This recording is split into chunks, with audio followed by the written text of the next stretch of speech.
Robe de cocktail, chapeau, coupe de champagne, des accessoires incontournables pour un dimanche réussi dans la banlieue aisée de Pékin. Ce tournoi de polo, organisé par le très sélect Club Tang, tient plus de l'événement commercial que de l'épreuve sportive. Les plus grands joueurs du monde sont invités. L'équipe d'Argentine, de Thaïlande, d'Angleterre, tous sont là pour promouvoir le polo auprès des nouveaux riches chinois. C'est la première fois que je vois un tournoi de polo. C'est très bien, nous avons besoin de ce genre de sport. Mais ce n'est pas forcément le sport en lui-même qui séduit.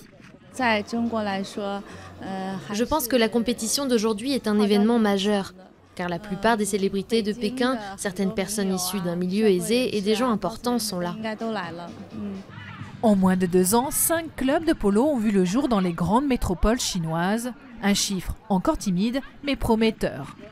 Le Club Tang compte une 40aine de membres, attirés par l'aura du chic à l'occidental, véhiculé par le polo. Le sport se popularise peu à peu, même si le chemin reste long à parcourir. La Chine en est au début. Pour dire la vérité, ce sport, le polo, est lié à la situation économique. Si le pays s'enrichit et devient plus puissant, le peuple a la capacité de pratiquer ce sport. Si seulement 1 ou 2 personnes sont riches, cela ne permet pas de démarrer ce sport. C'est un sport de groupe. Le cheval est en plastique, mais suscite peut-être des vocations chez les plus jeunes. Et même, les parents sont tentés de rêver.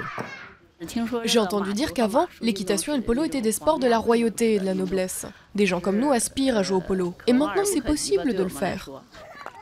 Ce sport coûte cher, mais renvoie l'image du succès que les parents chinois veulent absolument obtenir pour leur enfant. Et pas question de lésiner sur les moyens. Rien que pour son club, M. Lo Shelai a investi plus de 10 millions d'euros, le prix à payer, pour que le polo parte à la conquête de la Chine.